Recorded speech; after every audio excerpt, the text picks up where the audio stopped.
Bonsoir, et on remercie d'abord tout Madame Eufrat et Monsieur Eufrat pour cette invitation et ce merveilleux cocktail. J'espère que le cours sera à la hauteur du cocktail. Ça va être difficile de concurrencer un bon nombre de repas. Et donc j'ai eu le plaisir de connaître la famille Eufrat à Herzliya, où il est beaucoup plus beau qu'ici. Et on s'est dit on va faire un cours à Paris, bon Hachem. On va faire donc un cours. Alors il m'a dit monsieur, je lui ai dit de quoi vous les comparez. Il m'a dit le bonheur. J'ai dit voilà, le bonheur, c'est pas un sujet un peu universel. Il dit pourquoi pas. Alors j'ai regardé un peu dans les textes sur le bonheur. Donc ce que j'ai découvert, je vais vous y faire part, j'ai découvert que dans les textes de la Torah, le bonheur est abordé à partir de 3 approches, qui sont bien sûr complémentaires, mais qui sont différentes, c'est-à-dire la notion du corps, la notion du cœur et la notion de l'esprit. C'est ça, plus ou moins les textes tournent autour de ces 3 niveaux. Il s'agirait, dans ces 3 rapports, au corps qui est vécu comme le rapport au désir, au plaisir, à la jouissance, qui serait facteur ou de bonheur ou au contraire de désordre qui enlève le bonheur. Aussi bien dans les sentiments du cœur, il y en a la même problématique, et dans l'esprit. Et que quelqu'un qui ne serait pas confronté à ces 3 dimensions, d'après la Torah, on parle bien entendu, passerait à côté du bonheur de vivre. Or, une chose qui est extraordinaire, c'est que le texte nous dit d'emblée que l'essence même du bonheur, d'après la Torah, serait simplement le fait d'être conscient de vivre. Et le Midrash dit que si on met quelqu'un, on va l'exécuter, on le met sur le peloton d'exécution, et on va tirer, il est sûr qu'il va mourir, et tout d'un coup, le général arrive et dit « tu as été gracié », la personne serait énormément heureuse. Bon, comme quelqu'un qui, Dieu préserve, a peur qu'il ait une grande maladie, il apprend, on a cru qu'il avait une maladie terrible, on lui dit non, t'as rien, c'est un moment de bonheur intense. Mais en réalité, avant et après, rien n'a changé, il a le même problème, le même déficit bancaire, le même problème avec sa femme lui fait toujours la même tête, ça n'a pas changé. Qu'est-ce qui a changé? Ce qui a changé, c'est qu'à ce moment-là, il prend conscience qu'il existe. Et donc le bonheur est défini comme une conscience, avant tout, de l'existence, et que le malheur serait le travail que l'existence fait quotidiennement de masquer la conscience que nous existons, qui donne la clé du bonheur. Mais ce masque, là, il prend 3 formes après les textes. 1, le corps, le désir. 2, le cœur, l'émotion. 3, l'esprit. Alors on va commencer un par un. Qu'est-ce que disent les textes dessus? Sur les désirs, il y a quelque chose un peu de contradictoire, puisque d'un côté, le texte dit, le Talmud nous dit que le corps se caractérise, la vie du corps se caractérise essentiellement par une vie de l'heure. En quel sens? Ou vivre de façon corporelle, c'est toujours créer des manques et de combler des manques. Le corps, c'est toujours faire des trous et remplir des trous. Comme le fumeur, il n'a pas envie de fumer, mais il crée un désir, un besoin, et après, il comble ce besoin en fumant. Mais en réalité, donc ce corps crée des besoins des fois complètement artificiels, et on passe son temps à créer, à remplir des trous qu'on s'est nous-mêmes créés. Cette existence-là, c'est le premier facteur d'un masque d'une vraie qualité de vivant. La Torah nous dit, attention, quand tu passes ta vie à créer des frustrations que tu cours après pour les combler, tu passes complètement à ton côté de ta vie.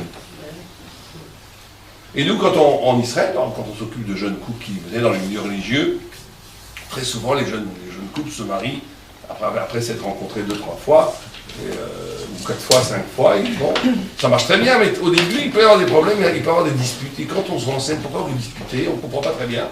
Et après, quand on approfondit, on comprend qu'en vérité, il y a, comme ils ne se connaissent pas beaucoup, il y a une sorte de vide. Donc ils créent une dispute, en vérité avec inconsciemment la volonté de se réconcilier. Donc ils vont trouver un lien en se réconciliant. Et c'est comme ça qu'ils bâtissent une relation. Très souvent dans les couples, la dispute n'est qu'un prétexte pour créer plus tard une réconciliation, qui est le seul nœud. Alors c'est pas très bon. Des fois ça peut marcher, mais on ne peut pas en faire une école, une chita, on ne peut pas en faire une méthode. Il y en a qui sont encore plus pervers, et ils se disputent avec leur femme pour aller dans le balcon, parce qu'ils sont tellement énervés pour fumer la cigarette, c'est la meilleure. Ils essaient de combler un manque de frustration en créant la frustration. Ça c'est le pire. Mais ça veut dire qu'on est dans un système où le corps crée des manques, des trous artificiels qu'on va combler de façon artificielle. Et on passe son temps, la civilisation publicitaire dans laquelle on vit, elle ne fait que ça. Elle suscite des désirs artificiels et on passe sa vie à travailler comme des fous pour les combler. Et ça, on est à côté complètement de la vie. Complètement à côté de la vie. Alors d'un autre côté, la Gemara nous dit que l'homme n'a été créé, un Adam Nivra, et là, lehenot miziv ashrina. L'homme n'a été créé en vérité que pour jouir de la lumière divine. On a déjà cette notion de plaisir, de jouissance dans l'essence même de l'existence. On n'est pas du tout dans une façon de voir où le bonheur est que intellectuel, que spirituel, que le corps est une tombe qu'il faut refuser là. Pas du tout, parce que la Torah dit, il y a énormément de textes qui nous dit qu'au contraire, la jouissance physique, le plaisir de vivre, est essentiel à l'accomplissement de la personne. Alors comment on fait? D'un côté, on te dit, le corps crée une logique de frustration qu'on passe son temps à combler, donc si quelqu'un vit dans le désir, il va s'enterrer lui-même. Et d'un autre côté, on te dit, si tu ne sais pas jouir de la vie, tu es à côté de la vie aussi. Alors c'est quoi la solution? Alors il y a un texte dans la Gemara qui nous dit la chose suivante, qui nous dit qu'il y avait une fois 3 rabbins qui se sont rencontrés et qui ont parlé de ce problème.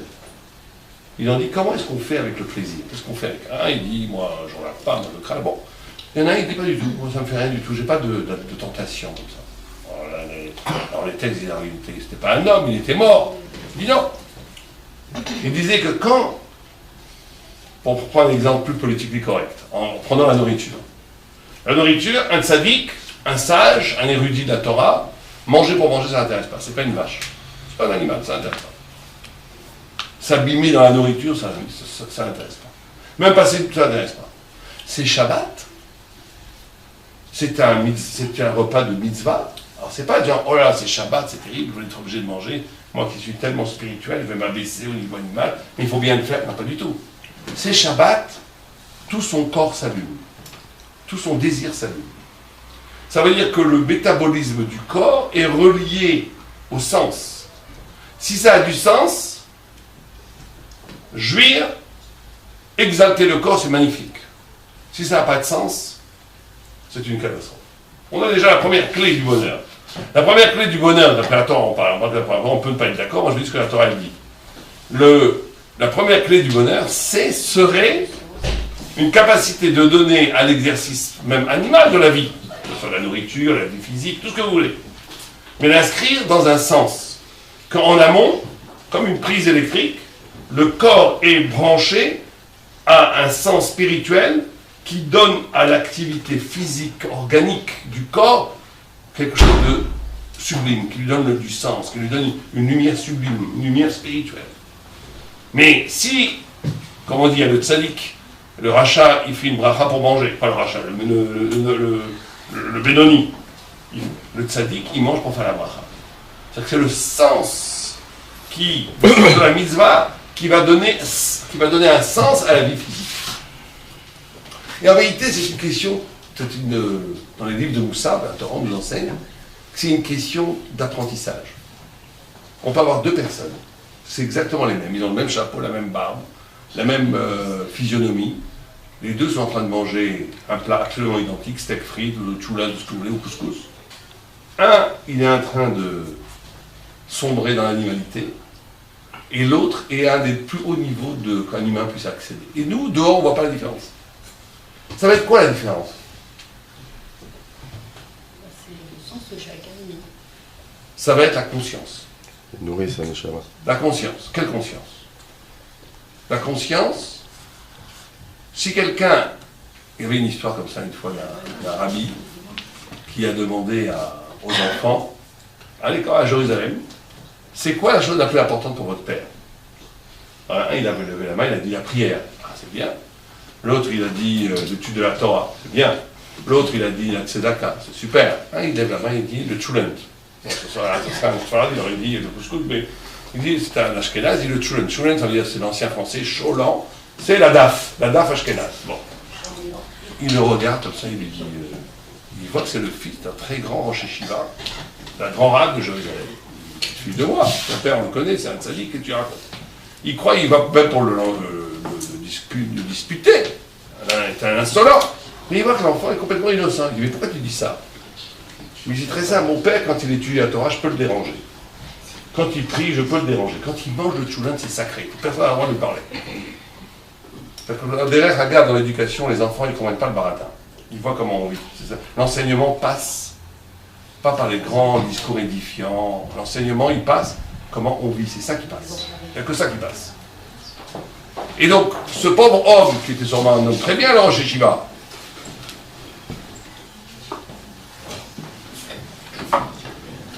alors, on parle d'un homme très bien, donc c'est un simantom, il est rentré au bon moment. Donc cet homme,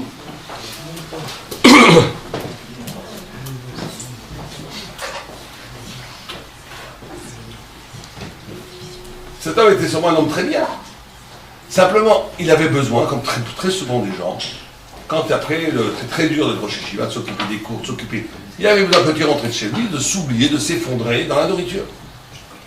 Mais à ce moment-là, très souvent, j'ai des amis qui vont, par exemple, comme moi, ils viennent en France pour donner des cours, pour chercher de l'argent pour les écoles. Ils me disent, quand j'arrive à l'hôtel, je m'effondre, c'est une catastrophe, je m'effondre devant la télévision. Alors que c'est des gens qui ne voient jamais la télévision. Pourquoi? Parce qu'ils disent, la pression est tellement grande, j'ai besoin de m'effondrer. Mais ça, c'est un retour à l'animalité. C'est-à-dire qu'à un moment donné, le corps s'abandonne. Si on mange comme ça, le désir est une destruction spirituelle.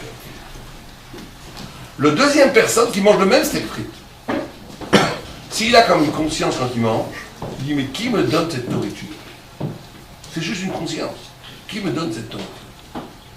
Cette nourriture, c'est l'énergie vitale qui me donne la vie. Si je suis capable de transformer cette énergie vitale, ça vient de Dieu. Et comme ça vient de Dieu, comme un nourrisson qui tète le sein de sa mère est complètement en fusion avec sa mère, un tzaddik, quand il mange, il a la conscience que ça vient de Dieu, le met en fusion avec Dieu, il est dans un niveau les plus hauts, peut-être plus même que la prière. C'est pour ça que les rabbis chassidiques, ils faisaient ce qu'on appelait des tiches. Tiches en yiddish, ça veut dire la table, où ils mangeaient, moi j'avais vu des tiches magnifiques, qui s'appelait le rabbi de l'Élov, qui mangeait, il faisait le kidouche, ça prenait 20 minutes, avant de manger le premier jour, ça prenait 10 minutes, il était en transe quand il mangeait. Tous les gens autour de lui dansaient. C'était exceptionnel, c'était un spectacle des plus beaux spectacles que j'ai jamais vu. Et là j'étais, pour vous voir une petite histoire, c'est il y a 20 ans, j'étais avec un ami qui était très religieux, qui commençait à ne plus être religieux intérieurement et qui n'avait pas prié. Et ce rabbi, en plein milieu, je l'ai vu de mes propres yeux, en plein milieu de la tiche, en mangeant, il s'arrête, il dit à mon ami, Daven, on dit, j'allais dire, prie. Il avait vu sur le visage de l'autre, ça veut dire la religion autour des autres, qu'il n'avait pas prié. C'est-à-dire qu'il était arrivé à des niveaux de clairvoyance extraordinaires. Alors qu'il mangeait.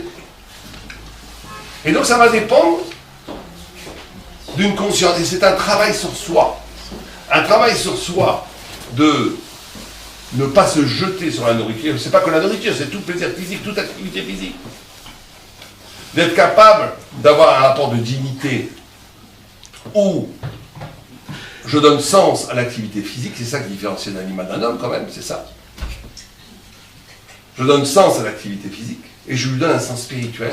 À ce moment-là, au contraire, la lumière de la Torah rentre dans la vie et un des secrets de l'existence, du bonheur de l'existence, c'est quand on est capable de lier, d'unir la vérité et la vie. Quand la vérité n'est pas liée à la vie et la vie n'est pas liée à la vérité, on est dans ce qu'on appelle la galoute, l'exil de soi-même, l'exil d'une vraie existence, qui fait qu'on est à côté du bonheur. Donc ça, c'est la première chose. C'est la première chose, si vous préférez. Mais la Gemara parle beaucoup de ça. Il y a un texte du Talmud, par exemple, qui parle, vous savez que dans la Torah, un homme et une femme, pendant certaines périodes du mois, n'ont pas le droit de se toucher. Après, n'ont même pas le droit de se toucher. Et une fois, un non-juif a demandé à un rabbin en disant mais c'est impossible, vous vivez ensemble et vous ne vous touchez pas. C'est comme mettre du feu et du foin en même temps, ça ne peut pas prendre feu. Et le rabbin lui a répondu la Torah témoigne pour nous comme une barrière de rose. Vous voyez comme l'image est belle. Une barrière de la rose, c'est en même temps beau, c'est attirant, mais il y a des épines, ça blesse. C'est-à-dire que, et Rachid dit, le juif n'a pas besoin de se cacher derrière des murs de pierre, comme dans les couvents, pour fuir la tentation. Il vit dans la vie, et dans la vie elle-même, il est capable de la sublimer pour qu'elle soit au contraire un apport énergétique spirituel, comme une barrière de rose. La Torah témoigne de nous comme une barrière de rose. Et d'ailleurs, c'est ce que dit David Ameller. Vous savez que David, qui est le roi Messie, qui est le roi, l'ancêtre du Messie, c'est quand même incroyable que notre roi Messie, dont va venir le Messie, le roi d'Israël, vienne d'un père qui était de la tribu de Juda, mais vienne par sa grand-mère, peut-être sa mère, d'une convertie, qui n'était pas simplement une convertie, qui était une convertie qui venait du peuple de Moab. Or, Moab, c'est le pire des peuples. C'est le pire des peuples. Or, Moab, dit le Gaon de Vilna, c'est 40, Vav, c'est 6 et 46, Aleph, 47, Bet, 49, il dit pourquoi ça fait 49? C'est 49 degrés d'impureté. Or, le 50e degré d'impureté, il n'existe pas. Donc le roi Messie vient d'un côté d'un peuple de Yehuda, qui est le plus haut une des plus hautes tribus d'Israël, mais vient du peuple qui est à vous prenez Berlin, New York, Paris, dans les quartiers les plus mal famés, vous mettez tout ça en même temps, on arrive au lui qui arrive du 49e d'impureté. Et il dit la Gemara, c'est parce que le Messie doit être quelqu'un qui est capable de transformer tout ce qui est négatif, les ténèbres en lumière. Et pour ça que David Ameller ne dit pas « je prie ». Il dit « Ani Tefila ». C'est quoi Ani Tefila? Moab, qui était un peuple de la sensualité du corps, il a transformé tout ça en prière. Il priait jusqu'au bout des ongles. Il priait avec son corps. Donc là, on a le tikkun, la réparation totale. Au niveau de David Ameller, on arrive à un niveau où la sensualité elle-même, où le désir lui-même, où tout ce qui fait que le corps désire, ce désir se transforme en prière, en une poésie céleste et divine absolue. Et le Zohar nous dit, le livre des splendeurs nous dit, un rabbin dans le Zohar nous dit, au temps futur, au temps du Messie, il n'y aura plus de Yetzer Hara, il n'y aura plus de désir. Il lui dit, si tu enlèves le désir, il n'y a plus de possibilité d'étudier la Torah. C'est incroyable, ce texte a été dit il y a 2000 ans. Ça, un psychanalyste aujourd'hui pourrait peut-être le comprendre. C'est un texte qui a été dit il y a 2000 ans. On ne peut pas accéder au savoir s'il n'y a pas de désir, savoir en même temps, mais il s'agit de transcender ce désir à travers le sens que la Torah lui en donne. Donc on ne peut pas arriver au bonheur si on n'a pas réglé son problème avec le désir. C'est la première chose que la Torah nous enseigne. Au point où la Gemara dans Sanhedrin, qui essaye de fonder qu'est-ce que c'est un dayan, qu'est-ce que c'est un juge talmudique, elle prend toutes, c'est extraordinaire de voir ça, elle prend toutes ses références à partir du Cantique des Cantiques, du Shiracher, celui qui a lu le Shiracherim, c'est un texte extraordinairement très beau, mais on parle de la chair, on parle de toutes sortes d'images érotiques, vous savez les choses à quelles sont. Et pourquoi est-ce que, le Barad de Prague dit, pourquoi est-ce que, quand on parle du magistrat, on a l'impression de quelque chose de sec, quelque chose qui n'a aucun rapport avec le désir. Le Maral de Prague dit non, parce qu'il dit chez le magistrat non juif, quand on n'est pas dans la Torah, du moment qu'il connaît la loi extérieure, on ne sent plus de ce qu'il fait chez lui, on sent plus dans son intimité, de ce qu'il veut. Il peut être complètement tordu, avoir une libido complètement tordue, du moment il peut être complètement pervers, du moment qu'il ne vole pas, qu'il ne tue pas et qu'il connaît le code civil et qu'il le dit au tribunal, c'est un bon juge. Le dayan juif, ça ne peut pas être comme ça. Le dayan juif, il a une parole de kedusha, de sainteté. La loi, qui est la vérité, et la vie, qui est le désir, doit être un. S'il n'a pas réglé son problème intérieur, il ne peut pas dire la loi à l'extérieur. Il doit avoir purifié son intériorité pour pouvoir dire la loi à l'extérieur. S'il n'a pas fait ça, il n'a rien fait. C'est un escroc, c'est un escroc du verbe. Il dit la loi, mais si cette loi n'a pas métamorphosé ton intériorité, tu dis n'importe quoi. Comme disait un grand rab, il disait l'honnêteté est la base absolue de la spiritualité. Quelqu'un qui profère des idées de la Torah et qui n'a pas réglé son problème à elle, tais-toi, tu n'es pas au niveau de parler. Donc il faut d'abord betaken. Il faut faire le tikkun qui passe par une confrontation réelle de cette harmonie, des pulsions, du désir, du plaisir, de tout ce qui est l'activité du corps. Et par un travail d'apprentissage, de brancher cette activité du corps en amont à quelque chose qui fait sens dans l'existence. Ce ne sont pas forcément des choses énormes, ça fait sens. D'ailleurs, la première fois qu'un homme est appelé Ra, le mal dans la Torah, c'est quoi le mal? Le mal, c'est quand on court-circuite la finalité. Quand on fait quelque chose, on coupe la chose de sa finalité. Ce qui n'était qu'un moyen devient une finalité. Qui est le premier qui s'appelle Er dans la Torah? Er, Ain Resh, c'est l'anagramme, c'est les mêmes lettres que quoi? Ra. Qui est? C'est le fils de Yehuda, qui avait une très belle femme. Elle était tellement belle qu'il ne voulait pas lui donner d'enfant. Ah oui. C'est Tamar, hein? C'est pas Tamar. C'était Tamar. Et il est mort. Dieu l'a tué. Ouais. Mais il s'appelle Er. Regardez, il s'appelle Ra, c'est pareil. Parce que le Ra, c'est ça. Le Ra, c'est d'utiliser le plaisir pour le plaisir, sans aucune finalité. C'est ça le mal. Quand quelqu'un passe son temps dans la vie à vouloir vivre des expériences de jouissance sans que ça ait aucun sens, il est dans le mal. C'est tout, il est dans le mal. Ah, il fait du mal à personne, il n'a jamais tué personne, il veut personne, il veut juste s'éclater. Ben oui, mais tu es une boule de mal pour la Torah. Pourquoi? Parce que tu passes ton temps comme une pâte à modeler, à faire une expérience, détruire, tu construis rien. Dans la Torah, Gadol, Katan, qui veut dire petit, ça a pour racine étymologique Katoa. Katoa, ça veut dire couper. C'est-à-dire que ta vie n'a pas de sens. Tu es coupé. Un jour, tu es comme ça. Tu cours, tu es entraîné par toutes sortes de phénomènes de plaisir, mais qui n'ont aucun sens. Tu es coupé. Gadol, l'étymologie hébraïque, c'est Gouda. Gouda, ça vient le lit d'un fleuve. Le lit d'un fleuve, il peut faire 2000 km, le fleuve, il est un. C'est unir sa vie. Unir tous les niveaux de son existence à quelque chose qui fait sens. Et ça, c'est la première condition. Deuxième condition, c'est, on a dit ça, il faut commencer par là, c'est le travail. C'est du travail des Juifs. D'être Juif, c'est terrible des Juifs. Parce que la Torah nous demande des trucs, il faut être Superman en réalité. Quand vous regardez le niveau d'exigence de la halakha, on se dit, mais c'est pas possible. La Torah nous dit des choses, nous dit comment nous comporter. Je ne veux pas être dans des situations où normalement on devrait dire, mais ça ne regarde personne. Pour être plus précis, dans les toilettes, il y a des halakhot comme on dit souvent. C'est incroyable. La Torah demande aux Juifs un niveau d'exigence exceptionnel, parce que Dieu nous aime tellement, plus qu'on aime quelqu'un, plus on exige de lui. Et Dieu aime le peuple d'Israël. Il lui demande d'arriver au niveau des anges. Vous savez que c'est dur, mais ça demande un travail. Celui qui a renoncé au travail, il a renoncé à sa sublimité. Il a renoncé à sa part de lumière. Des fois, il y en a qui savent même pas de quoi vous leur parlez. Ben, écoutez-moi, laissez-moi tranquille. Je mange mon steak et tout, je tue personne, ça y est. Bon, ben d'accord. Il a complètement enterré en lui la sublimité juive qui est en lui. Le deuxième niveau, c'est la notion d'émotion. Et là, c'est plus compliqué. Beaucoup plus compliqué.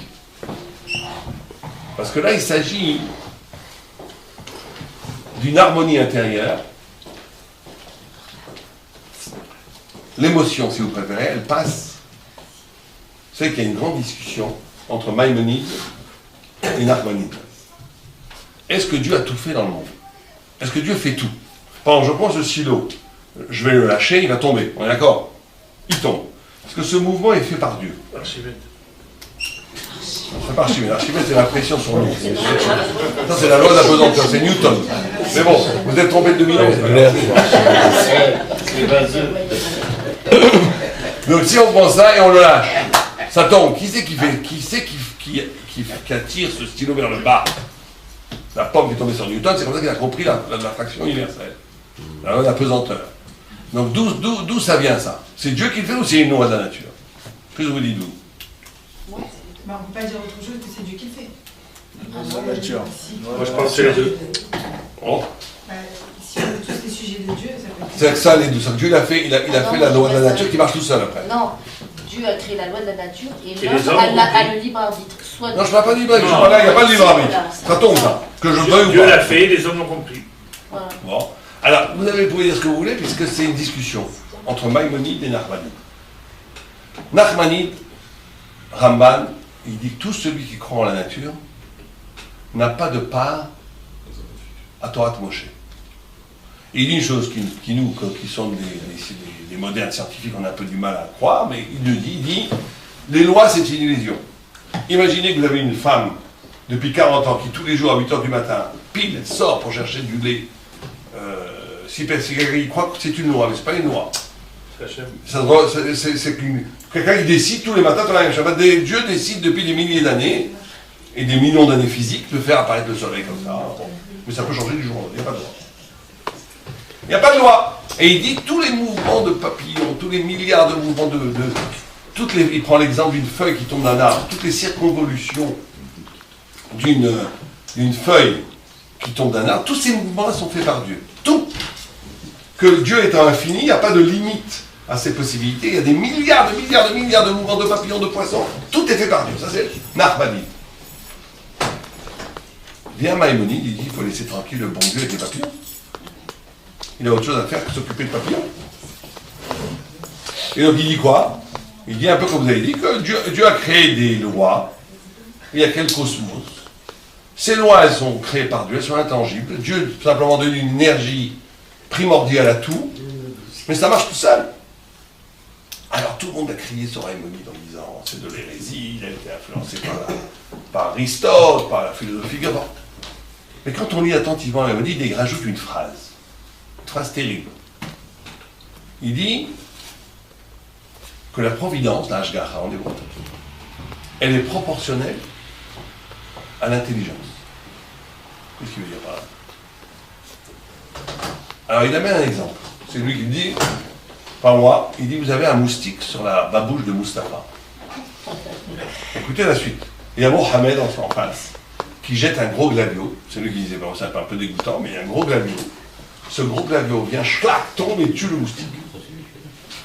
Et il pose la question, est-ce que la mort tragique de ce moustique est voulue par Dieu? Ou pas? Alors, Narmani va dire, bien sûr, puisque tout est fait par Dieu. Lui, il dit non. Scandale, il dit non. Pourquoi? Il dit, comme le moustique, il est mal, il n'a aucune intelligence, il est soumis à la nature. Il n'y a pas de providence. Et il dit qu'un homme qui est comme un moustique, il n'y a pas de providence. Et il dit que si quelqu'un veut un miracle dans sa vie, il ne faut pas être comme le moustique. Il faut s'arracher à la nature. Quelqu'un qui serait comme le moustique, qui aurait une vie déterminée par la nature, il n'y a pas de providence. Il est voué à la loi. Il est voué à la loi et au hasard et au mazal. Quelqu'un a un bon mazal, ils ont de la chance, ils ont des grands-parents, ils ont du strudel, allez savoir. Mais il y a des gens, ils ont du mazal, bon mazal, moyen mazal. Mais Dieu ne s'occupe pas de toi, comme le moustique. Si on veut que Dieu s'occupe de nous, si on veut du miracle, il faut s'arracher à la nature. Alors c'est quoi s'arracher à la nature, d'après vous? C'est quoi s'arracher à la nature? La contrôler. Des efforts sur notre... La contrôler. Matérialiste. Va se positionner par rapport à... Matérialiste, c'est s'arracher à la nature? Considérer que c'est Dieu. Ça suffit? Je suis pas sûr. On peut avoir des très bonnes idées, mais être complètement... Non, moi je pense se positionner par rapport à toutes ces aux circonstancielles. Soyons plus simples. Je vous dis, c'est quoi s'arracher de la nature, après vous? S'arracher avec sa nature. Non, lâcher la matière pour la spiritualité. Comment on fait ça? Alors, dit Rav Miller, pardon, il dit une chose extraordinaire. Il dit, s'arracher de la nature, c'est très simple. C'est de ne pas être réactif. Ça veut dire quoi? Ça veut dire, un chien, vous le frappez, il vous mord. Vous le caressez, vous lui donnez un sucre, il vous lèche. Si vous êtes dans une logique donnant-donnant, regardez, essayez dans le métro, souriez à quelqu'un, il va vous sourire. Faites plus la tête, il va vous faire la tête. C'est comme ça. C'est que l'animalité chez l'homme, il est réactif. Moi je me rappelle, j'avais fait un cours en Israël sur la colère, combien c'était pas bien la colère et tout un cours d'1 heure sur la colère. Et en sortant du cours, je rentrais à Jérusalem, une voiture me fait presque une queue de poisson, il a failli m'envoyer dans la main, et je le klaxonne, tout d'un coup, en m'énervant, je me dis, mais tu viens de faire un cours. Et après j'ai dit, mais c'est le corps, l'habitude, le biologique est très fort. On est déterminé par tout ça. C'est ça la nature. La nature, c'est d'être déterminé par des forces physiques, biologiques, organiques, sociologiques, psychologiques. tous les hicks sur les cortèges du Satan. Tous les hicks, psychologiques, sociologiques, économiques, tout ce que vous voulez. Tout ce qui modèle l'homme, de l'extérieur de son essence de l'âme. C'est ça, Dieu. Alors vous allez dire, alors comment on casse avec ça? Alors c'est très simple. Comment on casse avec ça? Et ça, c'est la notion de l'harmonie émotionnelle. C'est qu'on est capable de faire quelque chose, pas pour nous. Par exemple, vous êtes très fatigué, vous avez passé une journée terrible, votre femme vous a fait la tête, le patron vous a pratiquement envoyé, il y a pas la banque vous a appelé, vous avez un découvert, tout ce que vous voulez. Ou bien même si on a des si c'est le contrat, on est une journée terrible, j'ai envie qu'une chose, prendre un bain, me faire un thé, écouter la musique, qu'on me laisse tranquille. Et à ce moment-là, on frappe à la porte. J'attends personne. J'ouvre la porte de la voisine. La voisine qui veut me parler de sa fille, avec elle s'est disputée, c'est une voisine qui ne peut rien m'apporter. Elle n'a pas d'argent, elle n'a pas de relation, elle n'a que des problèmes. Il y a une voix en moi qui est la voix de la nature qui dit, va des rétro Satanas. Madame, revenez demain, je ne peux pas. Et une autre voix qui dit, c'est une personne seule, juive ou même pas juive, qui a besoin d'aide. L'épreuve. Je vais la prendre, lui donner du thé. Si je suis capable de lui la prendre, lui un thé, lui parler pendant une heure. Cette personne est sortie de la nature. On n'a jamais vu un chien donner la côtelette à son copain. Jamais. Cette personne, elle s'est arrachée de l'intérieur. Elle n'est pas donnant-donnant. Cette personne, les anges font une farandole autour d'elle. Elle peut demander un miracle, elle aura un miracle. Garanti. Garanti. Le recette de ça. Oui, mais le recette, ça ne suffit pas, parce qu'on peut faire du recette aussi par des motivations pas tout à fait. Bien sûr, recette. Mais il y a des gens qui font du recette la journée. Moi, j'en connais. Ils arrivent chez eux, pieds sous la table. Là, la femme, c'est Fatma, il fait le dessert du calais, ils n'aident pas pour faire la vaisselle. Donc, le vaisselle, il est un peu suspect. Vous connaissez, il y a une histoire comme ça. Une fois, il y avait un gars qui étudiait la Torah vraiment plein, et il ne voulait pas aider sa femme. À la maison, et sa femme était tellement fatiguée, elle en a eu marre. Donc, ils ont été voir le Steipeler. Le Steipeler, c'était un immense rabbi à Bnei-Brak. Et ils ont exposé le problème. Le Steipeler, il écoute, il dit, ouais, toi, tu étudies la Torah jour et nuit. Bon. Je ne peux pas vous laisser-moi réfléchir, c'est trop compliqué votre question. Le lendemain, ils frappent à leur porte, ils ouvrent la porte, qu'est-ce qu'ils voient? Le Stapler. Imaginez que vous avez vous connaissez le rabbi de Babis qui arrive chez vous, qui frappe à la porte. Qu'est-ce que vous venez faire? La vaisselle. La vaisselle. Je vais faire la vaisselle. Et jeter les poubelles. Il dit, Chaz Shalom, rabbi. Pas question, Chaz Shalom. Alors, il dit, non, je peux pas, toi, tu es un grand saint, tu étudies la Torah, je ne peux pas te dire de faire la vaisselle. Mais toi, une pauvre femme, je ne peux pas te laisser tomber, donc je vais le faire. Croyez-moi que le mari a pris une leçon. Il n'a plus jamais reposé son question. Il a aidé sa femme et sa femme. C'est qu'à un moment donné, mais chesed, ça ne suffit pas. Étudier la Torah, ça ne suffit pas. Parce qu'on peut étudier la Torah et faire du chesed, faire tout temps de choses, et on ne sait pas pourquoi on fait les choses. Peut-être qu'on les fait pour aller savoir. Là où ça devient l'épreuve de vérité, c'est quand on est capable de faire quelque chose, tout simplement parce que c'est bien. Sans qu'il n'y ait aucune force. Sans retour et sans intérêt. C'est-à-dire qu'il faut se poser la question, est-ce que je le ferai si ce n'est pas une mitzvah? Si je ne le ferai pas, si ce n'est pas une mitzvah, on est déjà bien. C'est-à-dire qu'on le fait des Shem Shamayim. On le fait avec une sorte de désintéressement.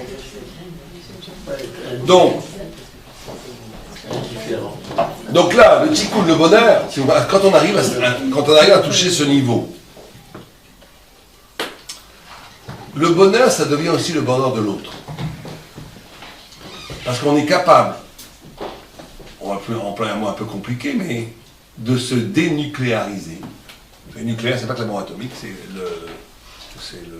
le noyau avec les électrons autour. Donc, quand tout autour de moi, il n'y a pas vraiment de bonheur. C'est ça qui est tout à fait paradoxal. Le bonheur commence quand je suis capable, et je deviens vraiment moi-même, quand je suis capable de me détacher de moi-même. Quand je suis capable d'être pour l'autre. Pourquoi? Parce que l'homme, au plus profond, il est Tselem Elohim. Il est fait à l'image de Dieu. Or, Dieu n'a besoin de personne. Dieu ne fait que donner. Donc, quand la personne donne, quand elle s'oublie un peu, elle se dessaisit de son intérêt. Elle goûte au plaisir de faire plaisir aux autres. Elle goûte au bonheur de faire plaisir aux autres. Elle goûte au plaisir de s'inscrire dans une émotion que je fais la chose que je dois faire qui me dépasse. Pas pour mon intérêt, pas donnant. Il touche à une intensité d'existence infiniment plus grande que la personne qui amasse que pour lui. Il y avait quelqu'un qui disait il y a des pauvres riches et des riches pauvres.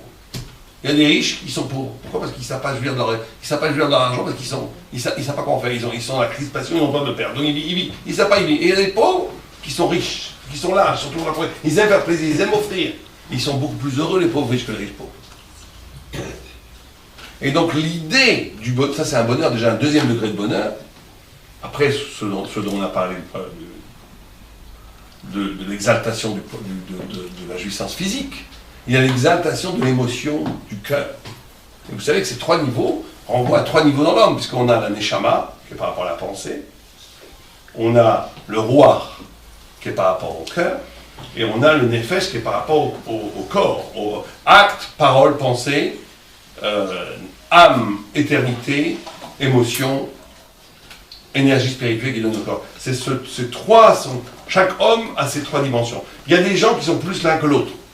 Les grands sadiques, ils savent voir si vous êtes roi, si vous êtes des chamas, c'est parce que tout le monde a les trois. Mais les gens qui sont principalement, c'est pas de nefesh, ça c'est les gens qui aiment faire, qui n'aiment pas tellement penser, qui n'aiment pas tellement parler, ils sont dans l'action. C'est des nefesh. Il y a des gens qui sont plus dans l'émotion, la relation, la parole, c'est des rois. Il y a des gens qui sont plus des penseurs, ils sont intéressés par la vérité, c'est des neshamas. Mais tout le monde a les trois. Mais il y a des gens qui sont plus principalement les trois. Donc on ne peut arriver au véritable bonheur que quand on a rédimé ces trois dimensions qui sont en chacun d'entre nous. En chacun d'entre nous. Et donc, ici, ça demande un dessaisissement de soi pour retrouver une autre forme de soi-même qui est ouverte, qui n'est pas fermée vers elle-même. Et ça, on arrive à un bonheur extraordinaire. Une fois, il y avait le Rav Shach qui était avec un homme très riche. Et comment était l'histoire? Ouais. Et il lui a dit, il a vu cet appartement de Rav Shach, tous les Gdolines, comme Rav Shach, Yosef, ils ont des appartements, c'est incroyable. J'ai été les voir. Il n'y a rien. Il y a une table, une chaise, des livres. Et un jour, cet homme riche, qui était un tzaddik, qui donnait beaucoup d'argent au yeshiva, il lui a dit, ah, j'ai vu ton Olam Haba. C'est extraordinaire, cette pureté, ce dépouillement. Il dit, t'as pas vu mon Olam Haba, t'as vu mon Olam Hazé. Il n'y a pas de plus grand bonheur de vivre comme je vis. Je vis beaucoup plus heureux que toi, avec ta piscine, tes trois piscines et ton golf. Parce que l'étude de la Torah, comme je vis, c'est une vie incroyablement, c'est un bonheur exceptionnel. Et Rav Shach a pu dire ça.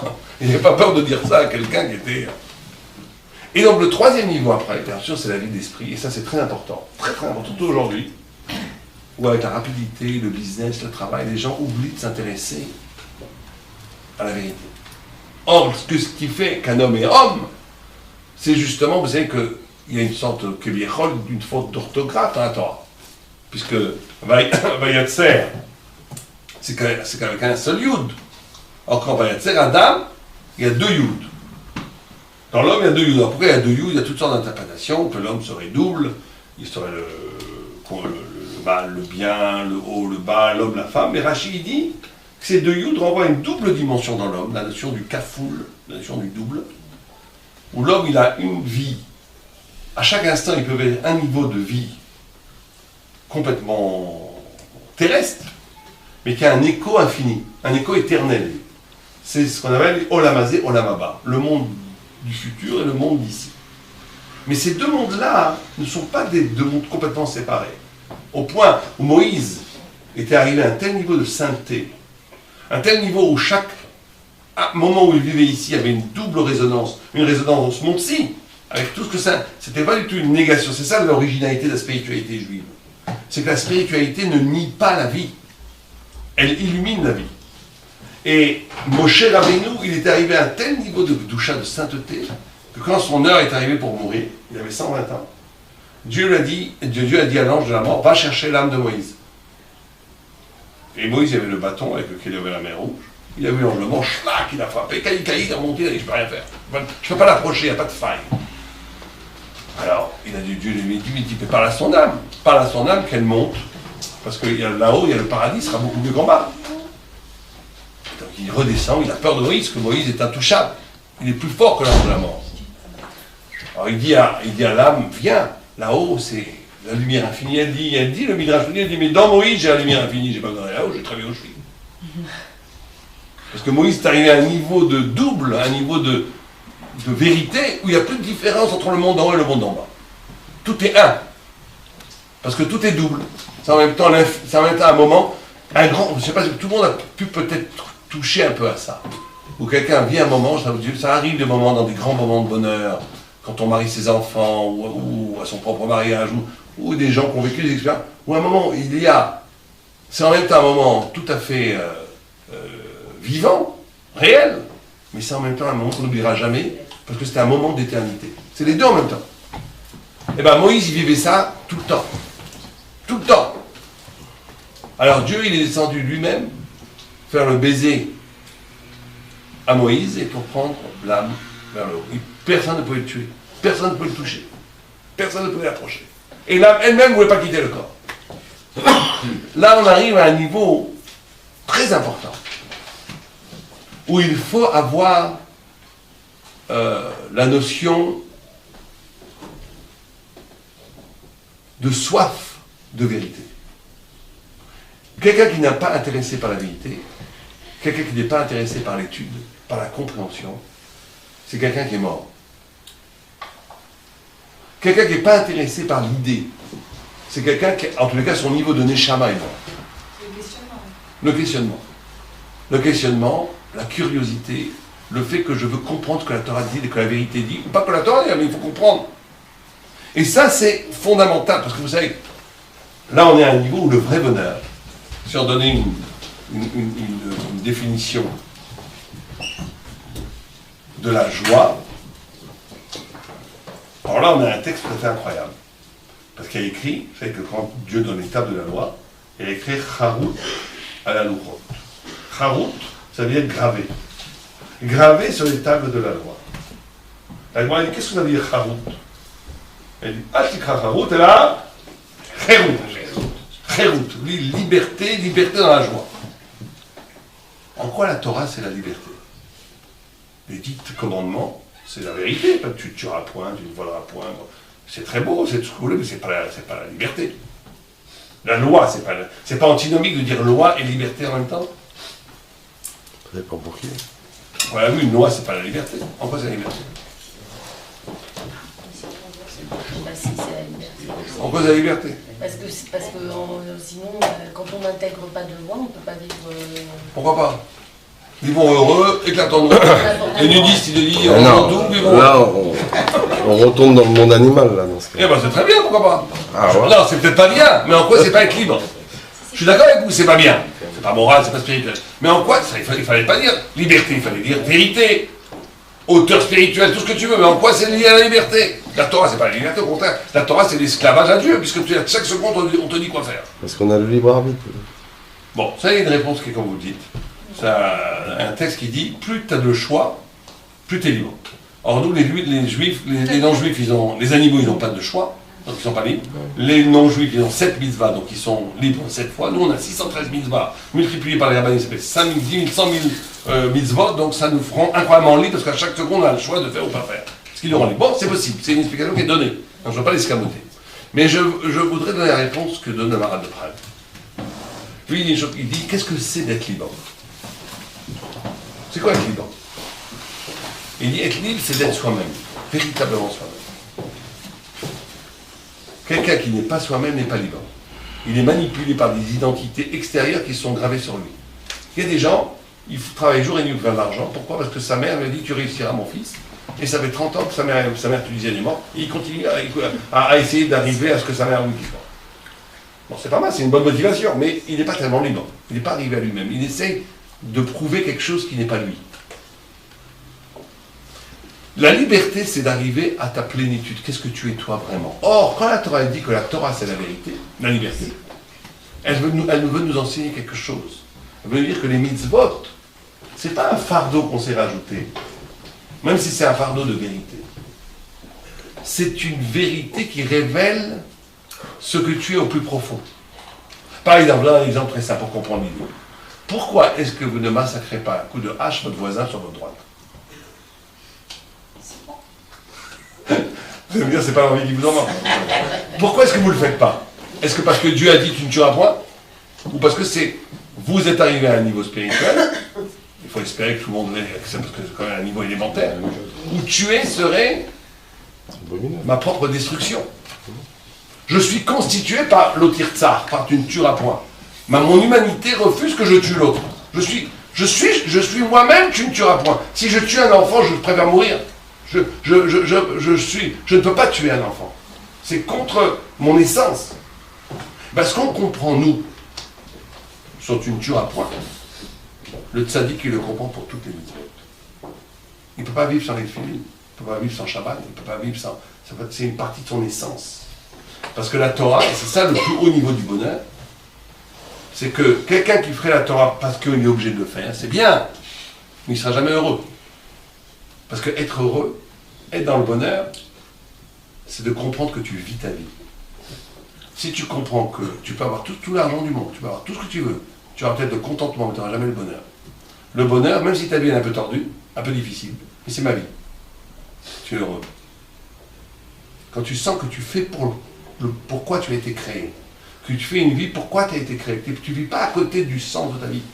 Tu vis dans le sens de pourquoi tu as été créé. C'est ça le bonheur. Or, la Torah nous dit, un juif, il a été créé pour la Torah.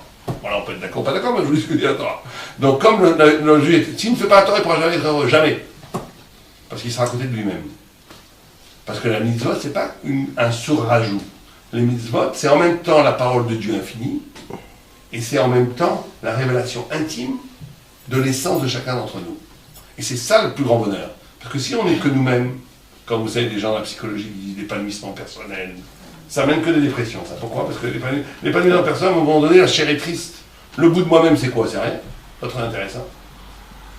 D'un autre côté, si on n'est que dans l'infini spirituel, on essaye d'imiter, de s'accrocher à une parole de Dieu qui ne parle pas, c'est aucun rapport avec moi. Eh ben, c'est un fardeau. Mais quand on arrive au point de jonction, où l'infini de la parole de Dieu, l'infini poétique, spirituel du message divin, correspond à quelque chose qui correspond à mon essence, c'est l'illumination du bonheur. Il n'y a pas de plus grand bonheur que ça. C'est pour ça quand on étudie la Torah, et qu'on comprend des textes, et qu'on dit un sfara, on dit une idée poétique, qui est en même temps mon idée, mais qui est en même temps une explication de la parole de Dieu. Il n'y a pas de plus grand bonheur au monde que ça. Il n'y en a pas.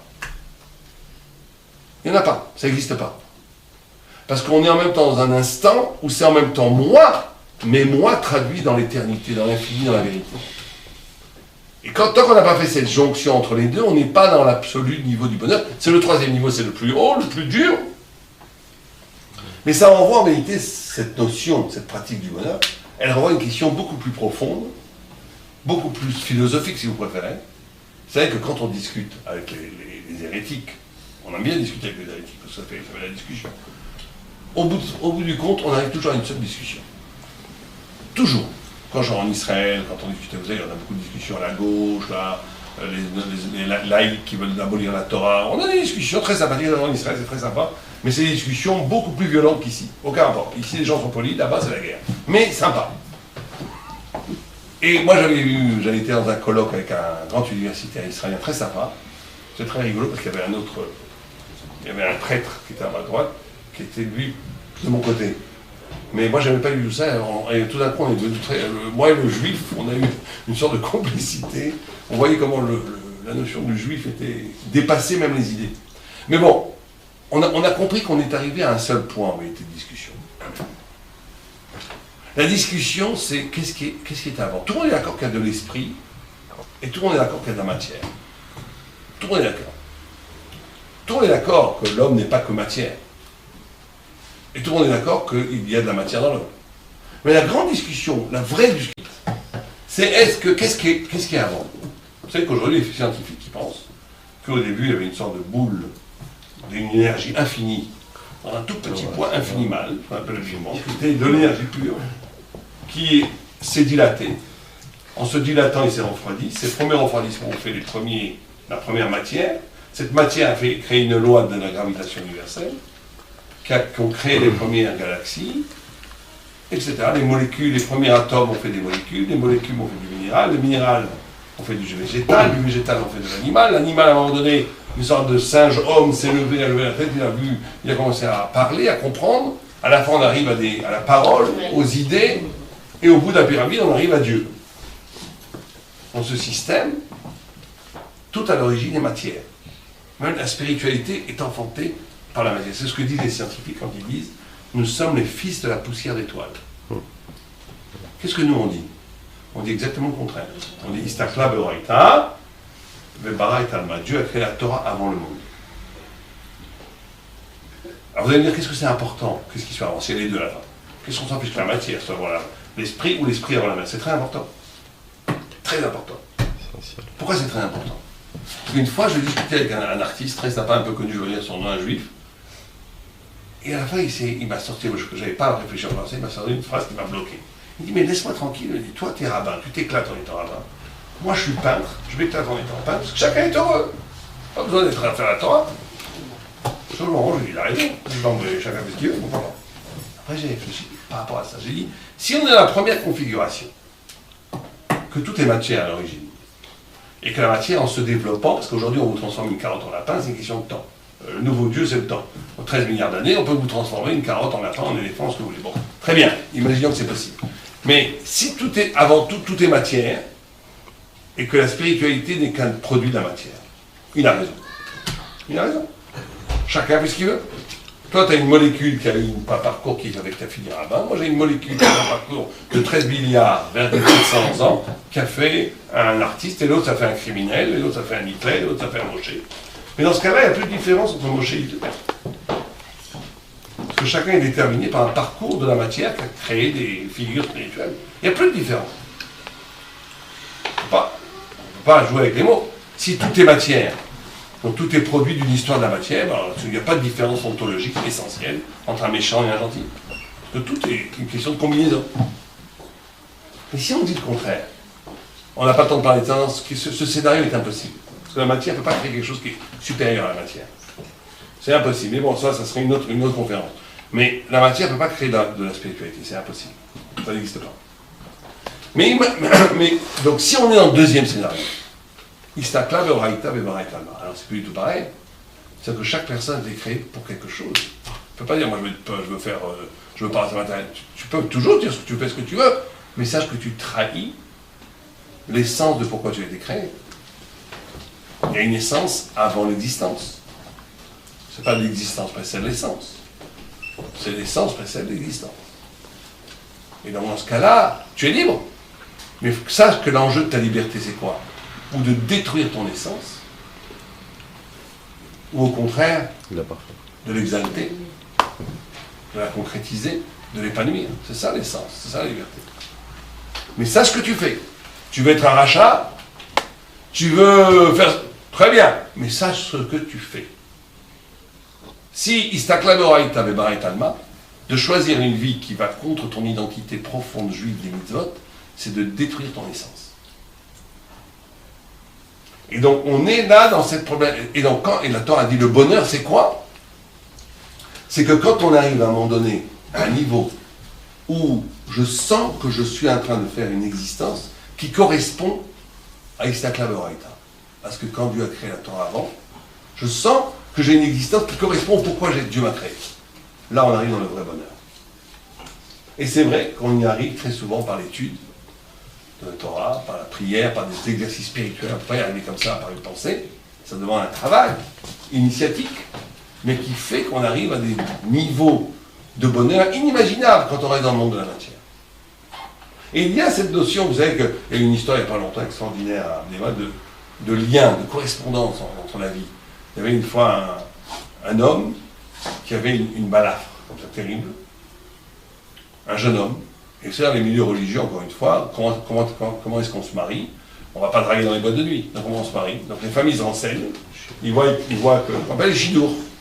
Donc elles se renseignent, la famille, si les familles se disent ça bien, les enfants peuvent correspondre.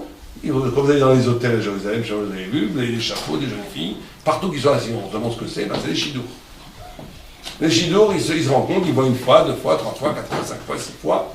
Si ça marche, ils se marient, des fois ça prend 10 fois, 12 fois, le temps qu'il faut, il ne faut pas pousser, ils se marient, et ça marche très bien comme système, la plupart du temps. Mais cet homme-là, qui avait la balafre, quand il est arrivé pour se marier, pour chidours, la fille se sauve en courant.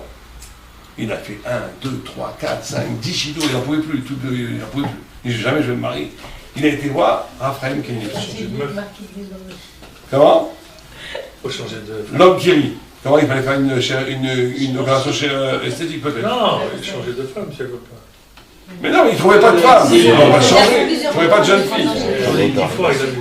Alors, il a été voir Raphaël Kanievski. Il a été voir Raphaël Kanievski. On va finir avec cette histoire, on va finir. Il a été voir Raphaël Kanievski. Il lui a dit la prochaine fois que tu viens chez nous, tu dis à la jeune fille pourquoi tu as la balade. Il dit non, je n'ai jamais raconté à personne, je peux pas. Il dit, ah, si tu veux la bracha, fais ça. Tu veux la bracha, la prochaine fois que tu. Ça, c'est une histoire qu'on m'a racontée, qui s'est passée il y a 5 ans, je l'ai racontée de Rav Berlin. Donc, c'est une histoire qui a vraiment eu lieu, c'est pas une histoire d'enfant. Il dit, je peux pas. Il dit, si tu peux pas, je peux pas te donner la bracha. Tu es obligé de lui raconter. Bon, il est très embêté parce qu'il n'a jamais raconté l'histoire, il ne veut pas la raconter. D'où ça vient cette balade. Mais il y a le Rav, le grand Rav que j'ai connu, qui est un grand sadique, qui a fait beaucoup de miracles, qui m'a quand même dit ça. Bon, je vais essayer peut-être les paroles. La fille, même réaction. Non, non, oh là là, elle fait le mouvement en arrière. Il lui dit d'accord, mais je voudrais juste te parler 2 minutes. Il dit non, ça ne m'intéresse pas trop. Il dit non, écoute, je te parle 2 minutes, parce que je dois dire quelque chose. Le Rav m'a dit de dire quelque chose, et après tu peux t'en aller. Bon, elle hésite, elle dit bon, d'accord, mais vraiment 2 minutes. Elle s'assoit, elle regarde la balade, elle ne peut même pas le regarder. Et elle lui dit comme ça, il lui dit écoute, c'est très simple, il y a 5 ans, j'ai jamais raconté cette histoire à personne. Il y a 5 ans, j'étais à Elad, près de Nebrak, et j'entends des cris au fond d'un escalier. Qu'est-ce qui se passe? Je vois Elad c'est près de Nebrak, pas Elad. J'entends des cris au fond d'un escalier. Je vais voir ce qui se passe, et je vois un arabe qui essayait de violer une jeune fille de 15 ans. Oh, je vois ça, mon sang ne fait qu'un tour. Je lui saute dessus, on se bat. C'est la bagarre, il sort le couteau, il me fait ça. Et c'est pour ça que j'ai la bagarre, vous pouvez partir. Elle regarde et dit, mais cette fille, c'est moi. Et ça fait 5 ans que mon père te cherche pour te dire merci. Et ils sont mariés. Et c'est après Kanievski qui a fait le mariage. Donc il n'y a pas de hasard. C'est une histoire vraie. Alors, c'est une histoire vraie, 100%. Je vous la garantis. Et alors, moi, la question qu'il faut poser, c'est d'où il savait Rabbi Chaim. D'où il savait? C'est un prophète, c'est pas un prophète, il n'y a plus de prophète. Bon, il y en connaît peut-être, mais comment il savait une chose pareille? Comment il savait? Qu'en racontant l'histoire, ça allait apporter la solution au problème. Ouais, mais c'est mitigé. Peut-être qu'il ne savait pas que c'était lui qui l'avait sauvé, mais peut-être qu'en lui disant ça Il a fait, Peut-être qu'en mettant du sens dans ce qu'il est et en s'assumant pleinement ce qu'il est, au contraire, il y aurait eu une séduction en étant vraiment soi-même et en étant en harmonie avec soi-même. Alors que si... Oui, mais comment il savait qu'il a rencontré la fille? Ça nous dit qu'il n'y a pas de hasard. Il n'y a pas de hasard. Il allait rencontrer la fille, Il n'y a pas de hasard. Il n'y a pas de hasard, justement. Je dis c'est le hasard. Il n'y a pas de hasard. Il a le droit de croire que c'est le hasard. Non, il n'y a pas de hasard. Ça n'existe pas, le hasard. Mais il n'y a pas de prophète s'il y a des... Non, alors, une paire de coups. alors, vous avez répondu. Ce qu'on peut penser, c'est que Raphaël Kanievski sait qu'un homme ne peut pas payer pour une mitzvah. Il y a un principe. La mitzvah, comme on a dit, c'est ton essence. Elle t'amène à l'épanouissement de ta vie. Tu ne peux pas faire une mitzvah. Voilà. Non, une mitzvah ne peut pas être la cause de ton propre malheur. C'est pas possible. Donc il a dit, puisque la mitzvah est la cause, t'as sauvé, il savait, il connaissait l'histoire. Il dit, plus que t'as sauvé, que c'est à cause de ça que tu te maries pas, alors que t'as sauvé une fille quelque part du déshonneur, quelque part, même si elle n'avait rien fait. Donc ça ne peut pas être la cause de ton malheur. Donc si sa cause-là, c'est que tu ne le dis pas. En le disant, et donc, lui, je ne pense pas qu'il avait anticipé qu'il a rencontré la fille, mais il disait, voilà, ça ne peut pas être, quand tu fais du bien, ça ne peut pas te retourner à ce point-là du mal. Uniquement par rapport à ça. Par rapport à ça. Juste ça. Voilà, donc il lui a dit. Pas le reste. Exactement, par rapport à ça. Ah oui, elle dit, par rapport avec. Si on peut Il y extrapoler. avait une fois avec Marie, une histoire comme ça, où un homme creusait des puits pour les Regel, c'est-à-dire pour les pèlerins qui montaient à Jérusalem, et pour qu'ils puissent boire. Et on a dit, ta fille est tombée dans un puits. Elle est morte. Et le rabbin, elle n'est pas morte, elle va sortir du puits. Et elle est sortie du puits, effectivement, après. On lui a donné le doute, j'ai dit, parce que j'ai un principe. C'est impossible qu'un homme qui fait une mitzvah de faire des puits pour donner de l'eau aux gens, sa fille va mourir dedans, ça ne peut pas exister. Ça peut exister que d'autres malheurs lui arrivent. Voilà. Bien sûr, ça ne protège pas de tout. Mais que la mitzvah elle-même soit l'occasion d'une punition, ça n'existe pas. Et donc on voit de là comment la mitzvah, la vie, le destin sont liés. Et le bonheur intégral, véritable, c'est de comprendre ce lien-là. Quand on se comprend ce lien-là, on vit dans le bonheur spirituel réel. On n'est pas dans le circonstanciel. On est dans la vérité, on est dans une existence qui est liée à la vérité. Et donc, par définition, on a dit au début qu'il faut donner un sens à la vie. Mais au final, c'est la vie elle-même qui donne le sens. Ça, c'est le troisième niveau. Quand la vie elle-même, elle donne le sens des choses. Et là, cet homme-là, il a compris le sens quand ça peut arriver. Voilà, c'est comme ça, je pense, d'après les textes que je vous ai dit, ce que la notion de bonheur, aussi bien au niveau du corps, qu'au niveau du cœur, qu'au niveau de l'esprit, pour arriver à une plénitude du bonheur juif, il y a beaucoup de travail, donc c'est pas facile, c'est taxe, c'est du travail, c'est de l'union, mais il faut, pour y arriver, étudier. Il faut, ça passe aussi beaucoup par le travail de couple.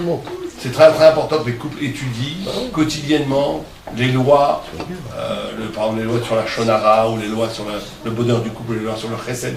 Ce souci d'avancer spirituellement, de se construire intérieurement, ne pas vivre une vie où on est comme une boule de billard malmenée par les événements extérieurs, mais construire véritablement à l'intérieur de soi une attitude spirituelle qui rédime, qui purifie. C'est ça qui amène le bonheur, au vrai bonheur. Et quand quelqu'un a touché à ce bonheur, tous les autres bonheurs, ça te dégoûte, c'est mouse.